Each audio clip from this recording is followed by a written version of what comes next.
చీపురుపల్లి నియోజకవర్గంలో బొత్స సత్యబాబును ఓడించి ప్రజలు తప్పు చేశారని మాజీ ఎంపీ బెల్లన చంద్రశేఖర్ అన్నారు.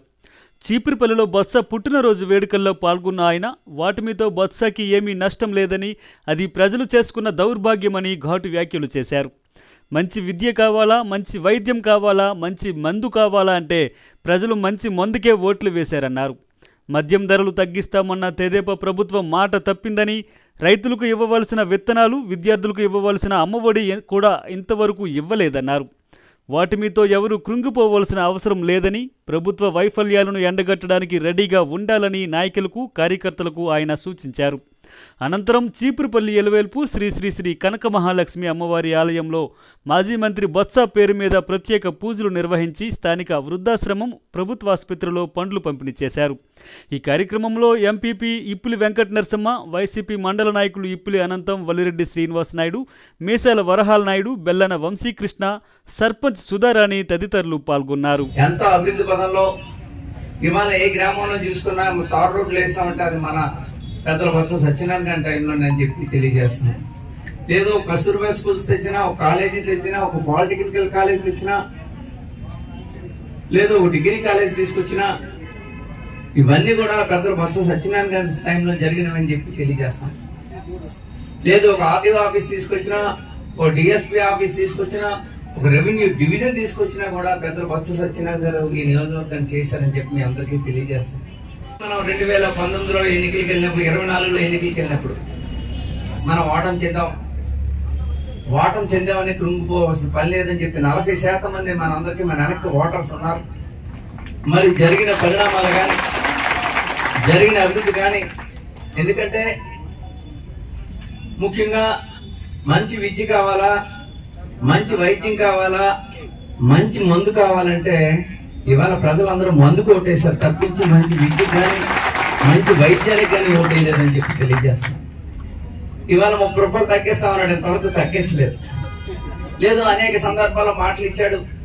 ఇవాళ అమ్మఒడి ఈ టైంకే అమ్మఒడి రావాల్సింది ఉంది. ఈ టైంకే ఇవాళ మధ్యాహ్న భోజనం పథకం చూసుకుంటే సరైన సకాలంలో మధ్యాహ్న భోజనం పురుగులతోనే అన్నం దొరికే పరిస్థితి కనిపిస్తుంది. రైతులందరికీ కూడా మోడీ తాలూకు రుణమాఫీ 2,000 వచ్చింది అనుకుంటా. అదే పిఎం కిసాన్, మోడీ గారిది వచ్చింది, పిఎం కిసాన్ వచ్చింది, మన దగ్గర రాలేదు రైతులకి. ఇంక ఎరువుల పరిస్థితి ఏంటో అనేది మీ అందరికీ తెలియాలి, విత్తనాల పరిస్థితి ఏంటో అనేది మీకు తెలియాలి. విత్తనాలు మన అందరికి అందేయలేదో అయితే నాకు రైతు పాత స్టాక్ ఏముంది కానీ నిజంగా ఇవాళ అయితే రైతులు విత్తనాలు, అసలు వాళ్ళకి విత్తనాలు కావాలా, ఎరువులు ఏమి కావాలనేది ఎప్పుడు ఏ రోజు కూడా ఆలోచనలు చేయలేదు. మంత్రి గారు చేసిన అభివృద్ధి కార్యక్రమాలు ఇవాళ నిజంగా రాష్ట్ర నాయకత్వం వహించవలసిన మనం శాసనసభ్యులు ఇవాళ అటువంటిది ఇవాళ మన మధ్య ఉండి నిజంగా మనం ఓడించామంటే, మనం అంటే మనం కాదు, ప్రజలు ఓడించారంటే వాళ్ళ దురదృష్టం, వాళ్ళ దౌర్భాగ్యం తప్పించి మనకు పోయింది ఏం లేదు. మనం రాజకీయాల్లోని ఎవరు గడించింది లేదు, ఎవరు సంపాదించింది లేదు.